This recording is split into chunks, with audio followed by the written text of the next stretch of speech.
unahin muna natin kung ano nga ba yung basketball. So, ang larong basketball, it is the indoor game na kung saan may dalawang team na naglalaro na sa bawat team ay may 5 members. So, sino nga ba nag-invented ng basketball?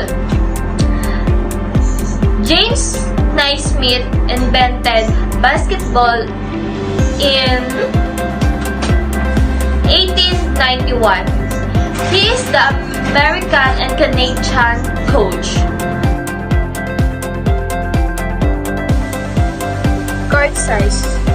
The court sizes depend on the level of the player. For NBA, 94 feet long and 50 feet wide for NBA and college game.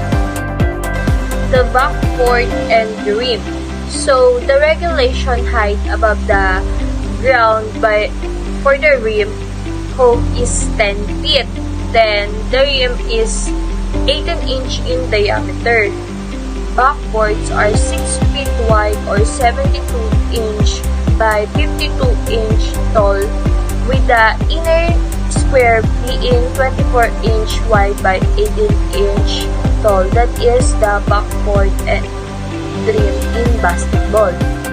So, the foul line, sa lahat ng court size, the foul line is 15 feet in front of the backboard. Next is the key. The key is 12 feet wide and it is the same for all basketball court. The backboard extends 4 feet out over the baseline into the key. A half circle or diameter 6 feet extend from the foul line away from in basketball to complete the key.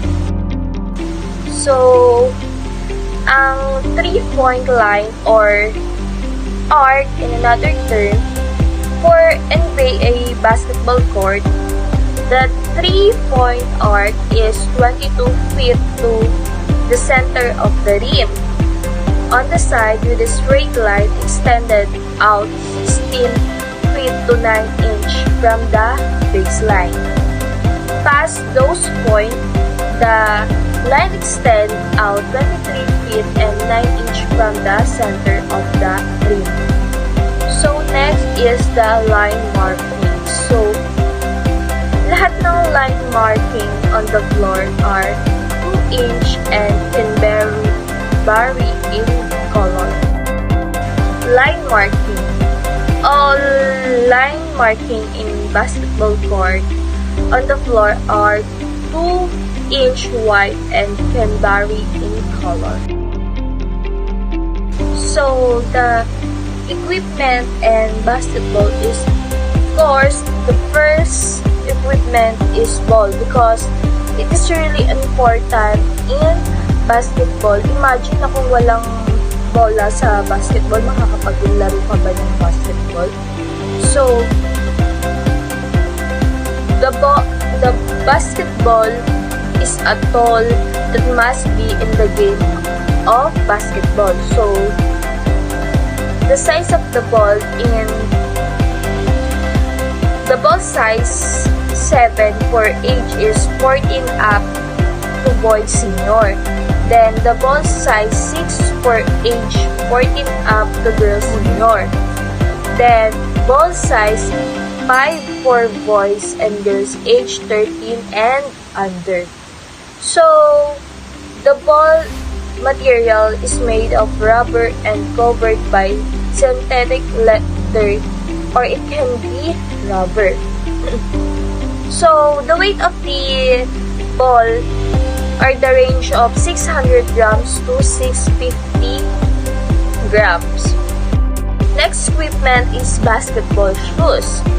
So, basketball shoes is equipment that is no less important in basketball. So, the thing that distinguishes basketball shoes from the other shoes is their shape, which is slightly higher at the ankle, which aims to protect the ankle from the risk of the ankle injury of the player. Of course, the player uniform. So, the player uniform, dapat yung dalawang team is magkaiba ng color of uniform.